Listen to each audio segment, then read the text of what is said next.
मैं doctor R के पुरोहित, आपका स्वागत है। पिछले व्याख्यान में हमने पंडित नेहरू के जीवन काल में जो घटनाएं घटी, विशेष करके विदेश नीति के क्षेत्र में, उनका हमने एक संक्षिप्त में अध्ययन किया था। एक महत्वपूर्ण घटना जो उनके जीवन के अंतिम समय के आसपास घटी, उसके बारे में चर्चा रह गई थी और वह घटना थी भारत चीनी युद्ध। भारत चीन युद्ध एक ऐसा युद्ध था जिसने भारत की आंखें खोल दी, जिसने पंडित नेहरू के व्यक्तित्व को, उनके सम्मान को सबसे ज्यादा धक्का पहुंचाया। भारत अपमानित हुआ, युद्ध में पराजित हुआ। यह भारत चीन युद्ध क्या था, एक संक्षिप्त में अवलोकन करें। वस्तुतः भारत और चीन की सीमा रेखा को मैक-मोहन रेखा कहते हैं। जब भारत में अंग्रेजों का शासन था तो भारत और चीन के बीच सीमा को लेकर के एक समझौता हुआ था, और चूंकि ब्रिटिश प्रतिनिधि जो था उसका नाम था मैक-मोहन, उसने नक्शा निकाला और लाल स्याही में एक रेखा दोनों देशों के बीच खींच दिया। उसको कहा गया मैक-मोहन रेखा या मैक-मोहन लाइन। तत्कालीन चीनी सरकार ने इस सीमा को, मैक-मोहन रेखा को स्वीकार किया था।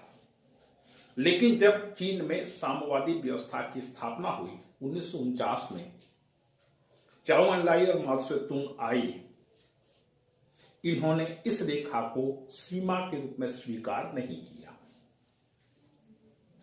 1950 में चीन ने एक नक्शे का प्रकाशन किया। इस नक्शे में उसने भारत के बहुत बड़े भूभाग पर अपना दावा किया था। उसका दावा पश्चिम क्षेत्र में 12,000 वर्ग मील पर था, पूर्वी क्षेत्र में 33,000 वर्ग मील पर था और मध्य क्षेत्र में 5,000 वर्ग मील पर था। और इस प्रकार से चीन ने भारत के 50,000 वर्ग मील क्षेत्र पर अपना दावा कर रहा था। जब उसने गलत नक्शे का प्रकाशन किया, भारत को सूचना मिली। इस बीच पंडित नेहरू चीन गए। चीन में माओ त्से-तुंग और चाओ एन-लाई से उन्होंने मुलाकात की और उन्होंने जैसा जवाब दिया, पंडित नेहरू उससे संतुष्ट हुए। लेकिन पंडित नेहरू यहां पर मात खा गए। मैंने कूटनीति के चैप्टर में एक महत्वपूर्ण बात बताई थी, उसको यहां पर आप लागू करिए। यदि कूटनीतिज्ञ हां कहता है, उसका मतलब शायद होता है। यदि वह शायद कहता है तो उसका मतलब नहीं होता है, और वह कभी भी नहीं बोलता। जब पंडित नेहरू ने गलत नक्शे की ओर चाऊ और माओ दोनों का ध्यान आकर्षित किया तो उन्होंने कहा, अच्छा, वो थोड़ा सा जल्दीबाजी थी, इसलिए हम चेक नहीं कर पाए, मतलब शायद, और शायद का मतलब नहीं। वस्तुतः गलत नक्शे का प्रकाशन चाओ एन-लाई और माओ त्से-तुंग की सोच समझकर बनाई गई योजना थी। और जब पंडित नेहरू ने इतना कहा कि हाँ जल्दीबाजी में हो गई, इतना जैसे सुना, पंडित नेहरू संतुष्ट हो गए। उन्होंने मान लिया कि अगली बार चीन इस गलती को, भूल को सुधार लेगा। पंडित नेहरू वापस आए। इसके बाद 1954 में तिब्बत में क्रांति हुई, तिब्बत का चीनीकरण हुआ। 1959 में दलाई लामा अपने शिष्यों के साथ भारत में आए। उन्होंने भारत से राजनीतिक शरण की मांग की। इस घटना ने चीन को बहुत ज्यादा एग्रेसिव बना दिया, आक्रामक बना दिया। उसने कहा कि तिब्बत का दलाई लामा को शरण देकर भारत ने बहुत बड़ी गलती की है और 1959 में ही पहली बार भारत और चीनी सैनिकों के बीच झड़प हुई। 1960 तक आते आते दोनों के बीच सीमा विवाद बढ़ने लगा। 1960 में चौ एन लाई भारत आई। तो भारत में जब भारत में पंडित नेहरू और चौ एन लाई जब दोनों बात कर रहे थे, तो आप भारतीयों की आदत तो है, उस भवन के बाहर बहुत बड़ी भीड़ एकत्रित हो गई और वहां पर चौ एन लाई मुर्दाबाद मुर्दाबाद के नारे लगाए जाने लगे। जनता का जोश देख करके पंडित नेहरू ने भी वहां पर बिल्कुल हिठी दिखाई और चौ एन लाई ने जब सुना कि मेरी मुर्दाबाद के नारे लगाए जा रहे हैं तो वह भी अकड़ गया। इसके बाद रंगून में और पीकिंग में, दिल्ली में कई स्तर की वार्ताएं हुई, लेकिन इन वार्ताओं का कोई सकारात्मक परिणाम नहीं निकला। 1962 तक आते आते स्थिति बहुत ज्यादा उग्र हो गई और अल्टीमेटली 20 अक्टूबर 1962 को चीन ने भारत पर आक्रमण कर दिया। देखिए, जब 1960 और 62 के बीच चीनी अतिक्रमण लगातार बढ़ते गया, तो उस समय पंडित नेहरू को सचेत हो जाना चाहिए, अपनी युद्ध की तैयारी कर लेनी चाहिए थी। लेकिन पंडित नेहरू ने इसे पूरी तरह से इग्नोर कर दिया। क्या भारत की गुप्तचरी व्यवस्था इतनी लचर थी कि चीनी अतिक्रमण को गुप्तचर जान नहीं पाए? यह संभव है कि गुप्तचरों ने पंडित नेहरू को इसकी सूचना दी होगी, लेकिन पंडित नेहरू इस सूचना को मानने के लिए तैयार नहीं थे। हो सकता है कि पंडित नेहरू ने गुप्तचरों को बहुत बुरी तरह से झिड़क दिया हो, तो गुप्तचर भी समझ गए कि अब पंडित नेहरू को बताने की आवश्यकता नहीं है। और जब संसद में चर्चा हुई तो पंडित नेहरू ने कहा कि जिस क्षेत्र पर चीन अतिक्रमण कर रहा है वहां पर घास का एक तिनका तक नहीं उगता। तब एक संसद के माननीय सदस्य ने कहा था, माननीय प्रधानमंत्री जी, मेरे सिर में एक भी बाल नहीं है, क्या मैं सिर कटा दूं? ये स्थिति आ गई। 20 अक्टूबर को चीन ने भारत पर आक्रमण कर दिया। भारत की कोई तैयारी नहीं थी। कृष्ण मेनन ने रक्षा मंत्री रहते हुए इतना ज्यादा गड़बड़ी किया, भ्रष्टाचार नहीं, लेकिन उनका जो व्यवहार था सेना के प्रति ठीक नहीं था। तो भारत के सैनिक भेजे गए और फिर वापस आ गए। जैसे जैसे चीनी सेना आगे बढ़ती गई, भारत की सेना को युद्ध करने का आदेश ही नहीं दिया गया। और दूसरी बात, जब संसद में चर्चा चली कि चीनी अतिक्रमण बढ़ रहा है, आपकी तैयारी क्या है, तो पंडित नेहरू ने जवाब दिया था कि भारत युद्धक या सैन्य कार्यों के लिए पैसा खर्च करने की स्थिति में नहीं है। यदि आवश्यकता पड़े तो हमको सैनिकों को लाठी लेकर भेजना पड़ेगा। लेकिन पंडित नेहरू का यह वक्तव्य भारत को बहुत महंगा पड़ा। बिना मुठभेड़ भारत के सैनिक पीछे हटते गए। नेफा पूर्वी क्षेत्र में एक ऐसे व्यक्ति को प्रभारी बनाकर भेजा गया, एक ऐसे सेना के प्रमुख को, लेफ्टिनेंट जनरल को प्रभारी बनाकर भेजा गया जिसे उस क्षेत्र के इलाकों का नाम ही मालूम नहीं था। बहुत बुरी गति हुई। 1100 मील लंबी सीमा रेखा भारत और चीन के बीच। चीनी आक्रामक होकर लगातार अतिक्रमण करता गया और इस युद्ध में उसने 14,000 वर्ग मील क्षेत्र पर अपना अधिकार कर लिया। 14,000 वर्ग मील। उसका दावा 50,000 वर्ग मील पर है। तो परिणाम क्या हुआ? भारत की जो भी इज्जत थी पूरी पूरी खत्म। और पंडित नेहरू ने, और आगे चल करके देखिए 20 अक्टूबर को उसने युद्ध शुरू किया। एक बढ़िया सा मौका था चीन के लिए। कैसे? इस समय अमेरिका में कैनेडी आ गए थे। कैनेडी और पंडित नेहरू के बीच मैत्रीपूर्ण संबंध था, बढ़िया संबंध थे दोनों के। उधर क्यूबा में घटना घटी इसी अक्टूबर 1962 में।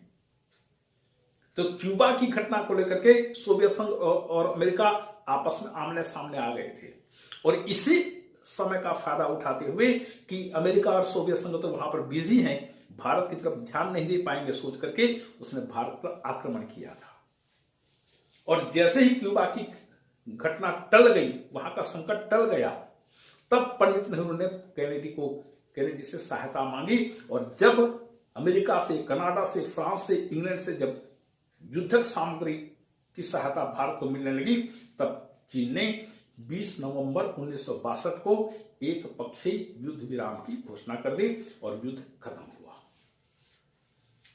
पंडित नेहरू ने तब इस चीज को स्वीकार किया, कन्फेस किया कि चीनी हमले ने हमें बता दिया है कि हम अपने ही द्वारा बनाए गए कल्पित संसार में रह रहे थे और यथार्थ से बहुत दूर जा रहे थे।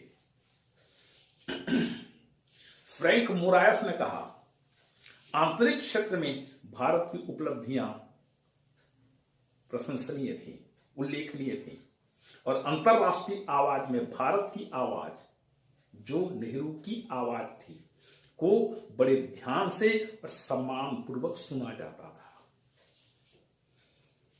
दुर्गादास ने कहा कि वास्तव में लोग यह समझने लगे थे 1947 से लेकर के 1960 तक, मोटे तौर पर आप मान लीजिए, लोग वास्तव में समझने लगे थे कि एक भारत पुराने और प्राचीन वैदिक युग में पहुंच गया है, जहां पर भारत के ज्ञानी पुरुषों का दुनिया के सब लोगों पर अधिकार था, वर्चस्व था।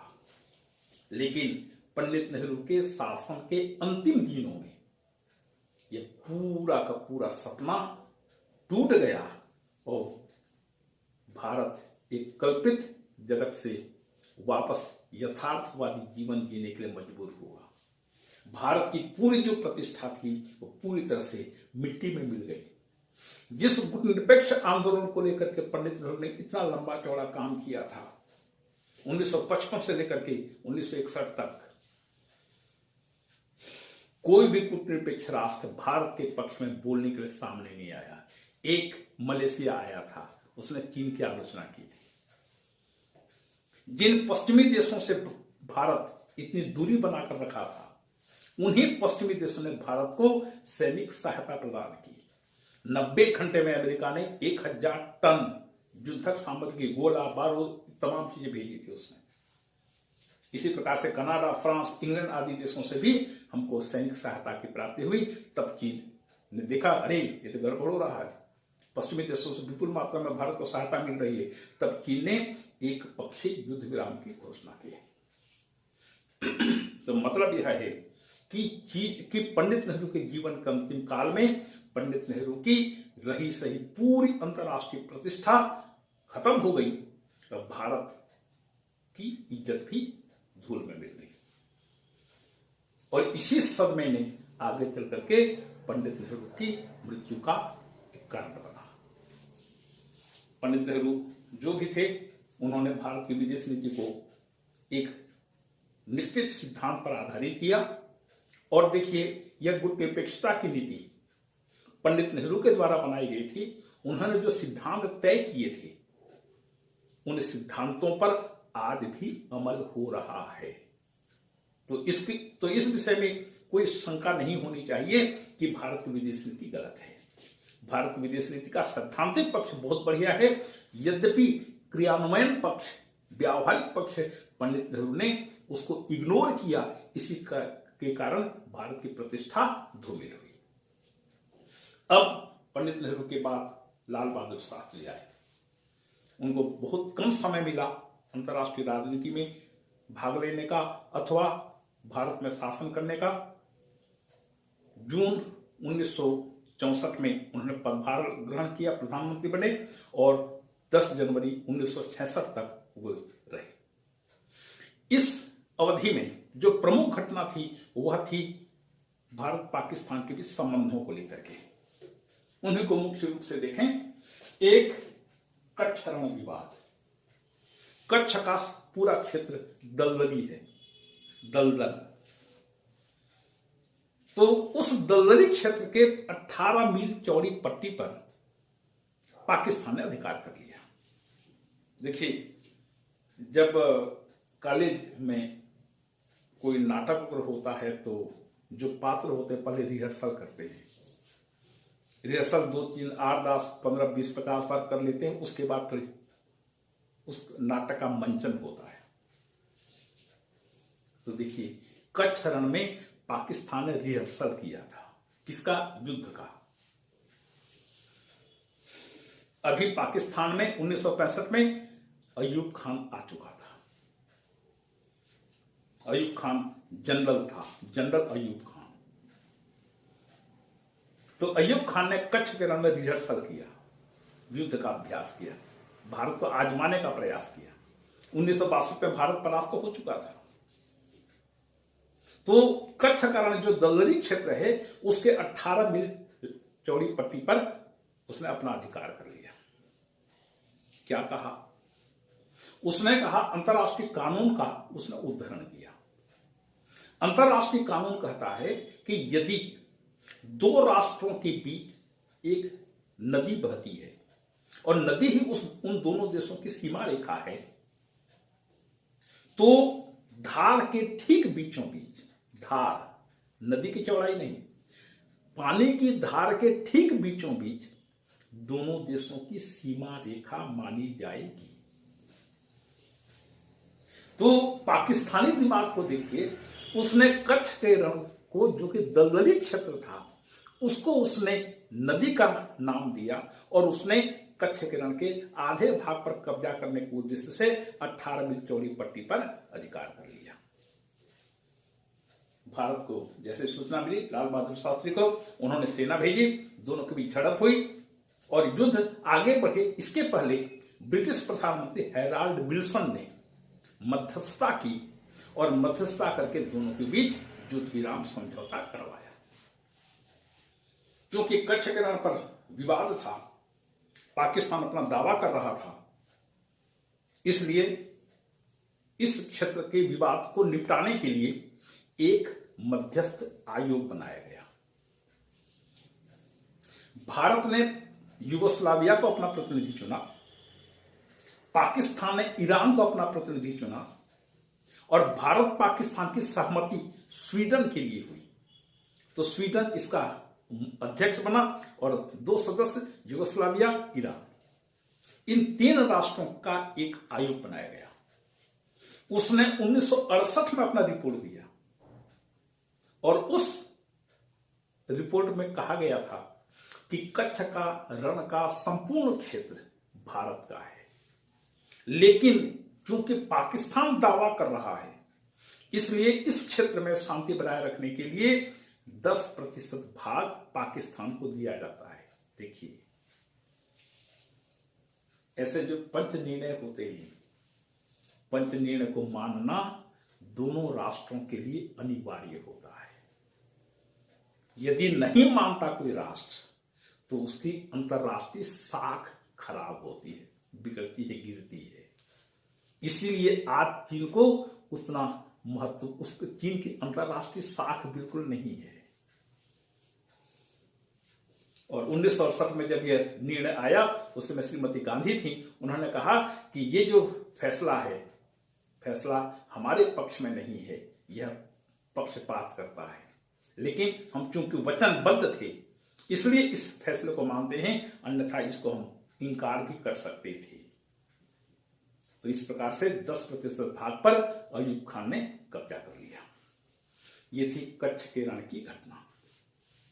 फिर आगे आया भारत पाक युद्ध, रिहर्सल हो चुका था 1 सितंबर।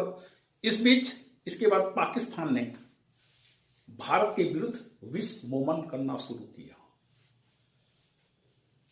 बॉर्डर से पाकिस्तानी सैनिक आने लगे और भारत में कत्लेआम मचाने लगे। पुलिस उनको पकड़ती थी, मारती थी, जिनको पकड़ सकती थी, जिनको मार सकती थी मारती थी। ये आते थे, मारे जाते थे। इस प्रकार से कश्मीर में उसने तबाही मचाना शुरू किया। लाल बहादुर शास्त्री ने सैनिक अधिकारियों को बुलाया, ये कहां से आ रहे हैं, गुप्तचरों ने, सैनिक अधिकारियों ने कहा बॉर्डर क्रॉस करके आ रहे हैं। अच्छा ठीक है, आप क्रॉस क्यों नहीं करते? सैनिकों ने कहा आप आदेश दीजिए, हम बिल्कुल रेडी हैं। शास्त्री जी ने कहा आप क्रॉस करिए और उस स्थान को कैप्चर करिए जहां से ये आतंकवादी पाकिस्तान के सैनिक आ रहे हैं। और इस प्रकार से 1 सितंबर को पाकिस्तान ने भारत पर आक्रमण कर दिया। जब भारत की सेना आगे बढ़ने लगी तब पाकिस्तान ने भारत पर आक्रमण कर दिया। यह आक्रमण 1 से 23 सितंबर तक चला। इस बीच यूनाइटेड नेशंस की सिक्योरिटी काउंसिल की बैठक हुई। इस बैठक में सिक्योरिटी काउंसिल ने प्रस्ताव पारित किया, दोनों राष्ट्र तत्काल युद्ध विराम करें, लेकिन दोनों ने इस आदेश को नहीं माना। आखिरकार जब भारत लगातार आगे बढ़ता गया, पाकिस्तान की जीवन रेखा इच्छोगिल नहर तक भारत का अधिकार हो गया। तो फिर अय्यूब खान ने पहले युद्ध विराम की घोषणा की, उसके बाद भारत ने युद्ध विराम की घोषणा की। 23 सितंबर को दोनों देशों के बीच युद्ध विराम हो गया। पाकिस्तान का एक बहुत बड़ा क्षेत्र भारत के कब्जे में आ गया। युद्ध विराम हुआ, दोनों देश के बीच तनातनी चरम सीमा पर। युद्ध के बाद तो तनाव होना स्वाभाविक है। अब तीसरा आता है ताशकंद समझौता, 4-10 जनवरी। सोवियत संघ ने सोचा कि दोनों देशों के बीच समझौता कराएं। तो सोवियत संघ के प्रधानमंत्री ने बुल्गारिन और क्रुश्चेव और बुल्गारिन दोनों थे। तो ब्रेजनेव और कोसिगिन। तो सोवियत प्रधानमंत्री ने भारत और पाकिस्तान के प्रधानमंत्री को पत्र लिखा, अय्यूब खान और शास्त्री जी को। यदि दोनों देश चाहें तो सोवियत संघ दोनों के बीच मध्यस्थ सेवा देकर के समझौता कराने के लिए तैयार है। फिर शास्त्री जी ने कहा ठीक है, हम पहुंचेंगे, ताशकंद पहुंचेंगे। अय्यूब खान ने कहा हम भी पहुंचेंगे। ये पाकिस्तान के प्रति इतना ज्यादा इंटरेस्ट क्यों लेने लगा सोवियत संघ? क्योंकि पाकिस्तान तो अमेरिकन गुट का सदस्य था। यहां ये सोवियत संघ के लिए प्रेस्टीज की बात थी कि मैं, मतलब सोवियत संघ, अमेरिकन गुट एक राष्ट्र को फोड़ रहा हूं, उसे अपनी ओर मिला रहा हूं। जब शास्त्री जी यहां से निकले तो पालम हवाई अड्डे पर पत्रकारों से बात करते हुए कहा, चाहे कुछ भी हो जाए, हम जीती हुई जमीन वापस नहीं करेंगे।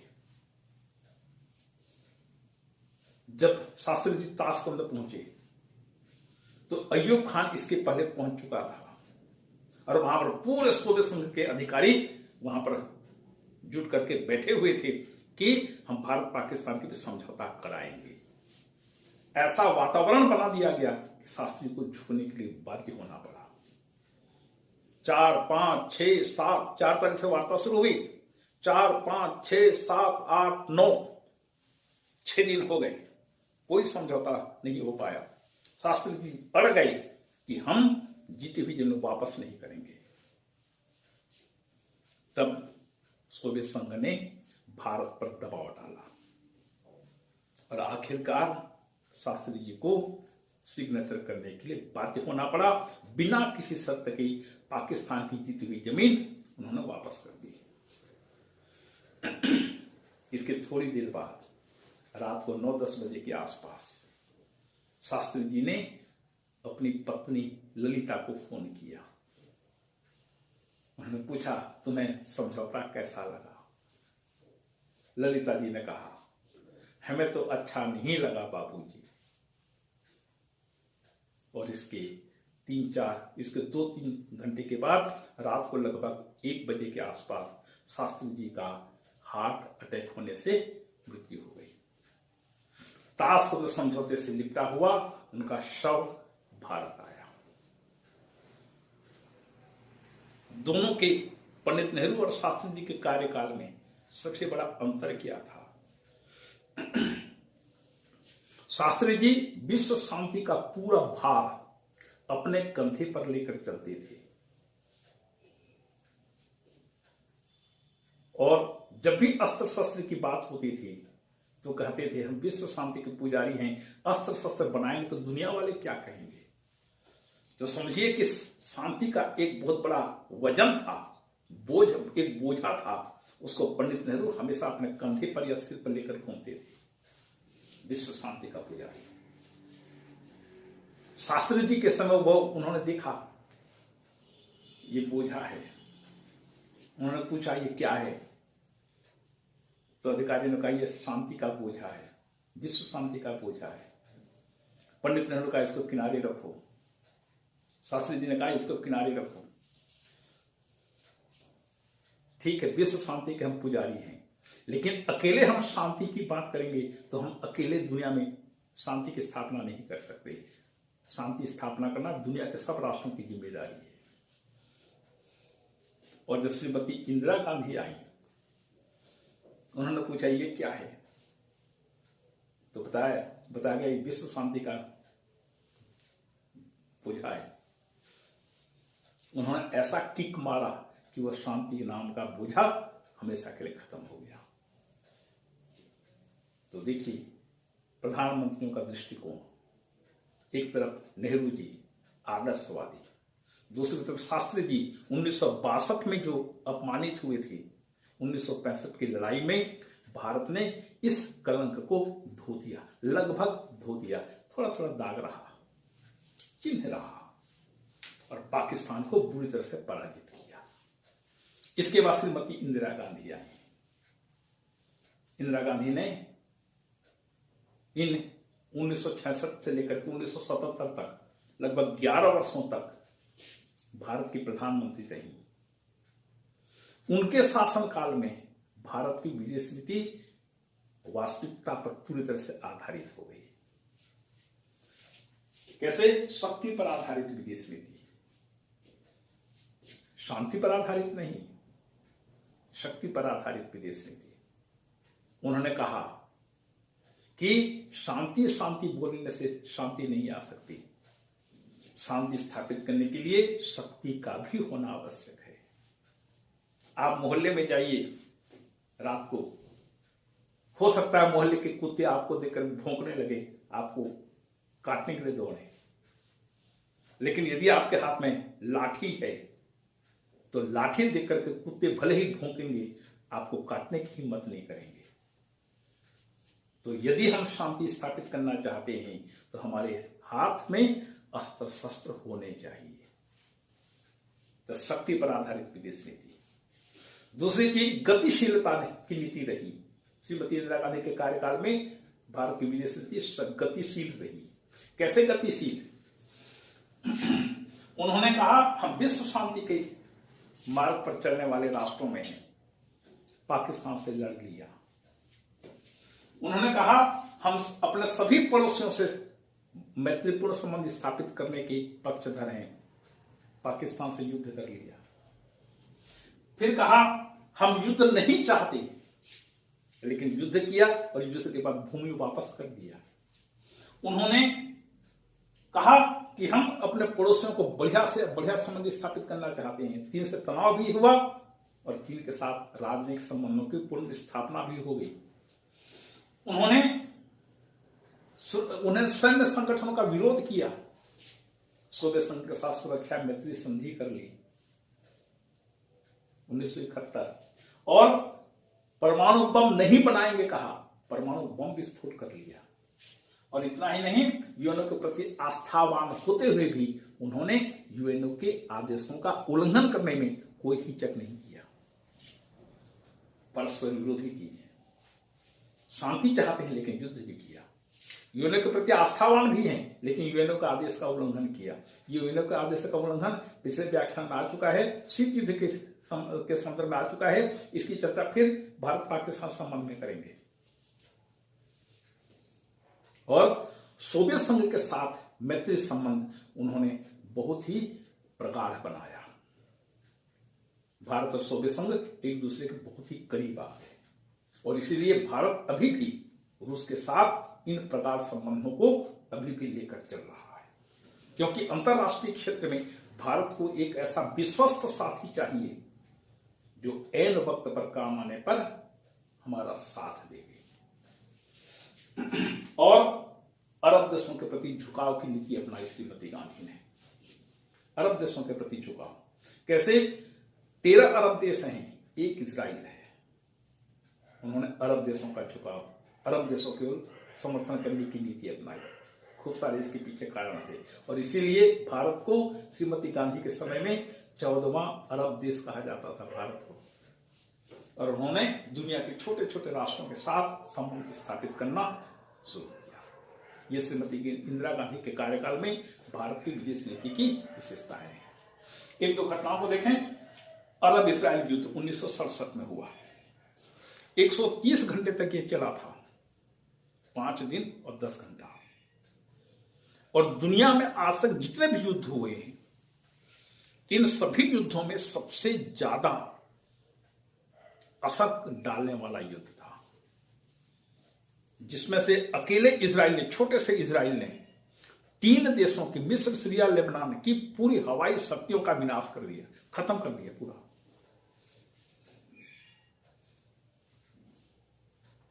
आगे चल करके जब यूनाइटेड नेशंस के हस्तक्षेप से यह युद्ध बंद हुआ तो इजराइल ने अपने क्षेत्रफल पूरा दुगुना कर लिया था। इस युद्ध में भारत ने अरब देशों का पक्ष लिया, इजराइल की आलोचना की और इजराइल से कहा कि वह युद्ध में जीती हुई जमीन वापस कर देवे। लेकिन इजराइल मानेगा? इजराइल के गोल्डा मायर, श्रीमती गोल्डा मायर वहां की प्रधानमंत्री थी, उन्होंने एक बार कहा था कि युद्ध में जीती हुई जमीन हम कूटनीतिक वार्ता की मेज पर बैठकर वापस नहीं करेंगे। ये भारत थोड़े है इजराइल कि जितने बार भी जमीन जीता उतने बार पूरा वापस कर दिया, लीजिए थाली सजा करके। नो। फिर रब्बात सम्मेलन 1969, मोरक्को की राजधानी रब्बात में इस्लामिक देशों का सम्मेलन हुआ। मान न मान मैं तेरा मेहमान। अब जब इस्लामिक देशों का सम्मेलन हो रहा है, भारत को उसमें अपना सिर फंसाने की आवश्यकता नहीं थी, लेकिन जबरदस्ती का अपना सिर घुसाया। उसने ये न कहने प्रकार ने इन्विटेशन कार्ड ले लिया, क्योंकि भारत को अंदेशा था कि पाकिस्तान इस मंच का उपयोग भारत के विरुद्ध करेगा। कर लेने देते, क्या कर लेता वो? क्या पाकिस्तान सभी देशों को अपने ग्रिप में ले लेता क्या? नहीं। लेकिन भारत ने कहा कि हमारे देश में मुस्लिम करोड़ों की संख्या में रहते हैं, इसलिए भारत को भी उस सम्मेलन में हिस्सा दिया जाना चाहिए। जब फखरुद्दीन अली अहमद के नेतृत्व में भारत का शिष्टमंडल, भारत का प्रतिनिधि मंडल उस रब्बात सम्मेलन में भाग लेने के लिए गया, तो वहां पर पाकिस्तान सिर में आसमान उठाकर हंगामा कर रहा था कि भारत को यहां पर क्यों बुलाया गया। और अल्टीमेटली भारत को वहां से अपमानित होकर के वापस आना पड़ा, सम्मेलन में भाग लिए बिना। 1962 में चीन के हाथों पराजय से यह कूटनीतिक पराजय किसी भी रूप में कम नहीं थी। वहां पर सैनिक पराजय हुआ, यहां पर कूटनीतिक पराजय मिला। यह पूरे देश का अपमान था। इसके बाद पूर्वी पाक की घटना, इसकी चर्चा अगले व्याख्यान में करेंगे। आपको धन्यवाद।